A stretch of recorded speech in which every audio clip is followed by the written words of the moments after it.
Olá, vamos fazer agora o exercício 11.24 do livro do NICE, 7ª edição. A utilização do controle de realimentação para variar o ângulo de inclinação das partes de uma turbina eólica de velocidade variável permite a otimização da geração de energia em condições de vento variável. Esta relação pode ser representada pela função de transferência G de S é igual a φm de S sobre EM de S, que é igual a 1361 dividido por S² mais 69S mais 70,85, onde EM é a tensão de armadura do motor, enquanto φm é o ângulo de inclinação das pás. A realimentação desse sistema será o mesmo da configuração do diagrama de blocos da figura acima ali do lado. Projete um compensador de atraso de fase para alcançar uma melhoria de 10 vezes no erro em regime permanente, para a entrada em degrau sem afetar significativamente a resposta transitória do sistema sem compensação. Explique os efeitos do compensador na resposta sistema em malha fechada. Utilize apenas técnicas de resposta em frequência. Então, nós temos que fazer um compensador por atraso de fase para melhorar o erro em regime permanente, que é o objetivo dele.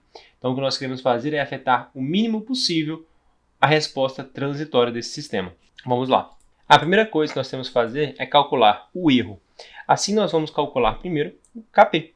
Então, Kp ele é igual ao limite de S tendendo a zero do G de S. Então, eu vou pegar esta função aqui e jogar o S para zero. O que eu vou obter vai ser o ganho 1361 dividido por 70,85. Então, nós temos um Kp que será igual a 19,296. Com isso, eu consigo calcular qual que é o erro de infinito. Então, o erro de estado permanente, que é o erro de infinito, ele vai ser igual a 1 sobre 1 mais Kp. Lembrando que estamos considerando aqui a entrada integral, né? Então, isso tudo aqui vai ser igual a 1 dividido por 1 mais 19,296.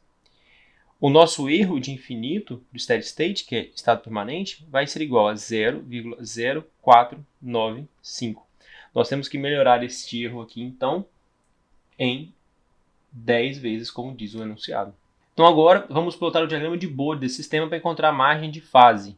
Esse é o diagrama de Bode do sistema original. O que nós vamos procurar aqui vai ser a margem de fase.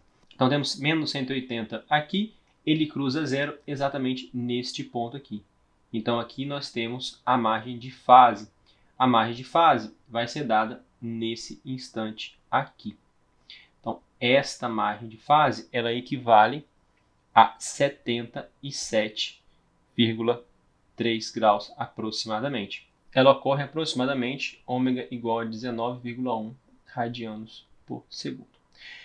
Então, voltamos ali no nosso sistema, temos uma melhoria de 10 vezes. Ou seja, o ganho em malha aberta ele vai ter que ter uma multiplicação de 10 vezes. Desta forma, eu tenho um novo diagrama de Bode. O diagrama de Bode que é multiplicado 10 vezes o sistema em malha aberta. Então, este é o novo diagrama de Bode, veja que é multiplicado 10 vezes o sistema em malha aberta. Agora, a margem de fase desejada será a margem de fase encontrada, somada com uma margem que varia de 5% a 122%, que é um extra que a gente adiciona nessa margem de fase. Então, a margem de fase que desejamos, a desejada, vai ser os 77,3 graus e vamos adicionar 10 graus aqui extras. Então, nós temos 87,3 graus de margem de fase. Essa é a fase que nós queremos. Então, quando nós procuramos esta margem de fase no novo diagrama de Bode, nós vamos encontrar mais ou menos por aqui. Vamos encontrar em ômega igual a 10,1 radianos por segundo. Nesta frequência de 10,1, olhando aqui para cima, o ganho que eu vou ter, ele vai ser de 25,8 decibéis. Portanto, o compensador por atraso de fase vai ter que tornar este ganho zero em ômega igual a 10,1 radianos por segundo. Portanto, uma década a menos da frequência de margem de fase é o ponto de quebra superior, ou seja, o zero do nosso compensador ele vai estar localizado em 10,1 radianos por segundo dividido por 10.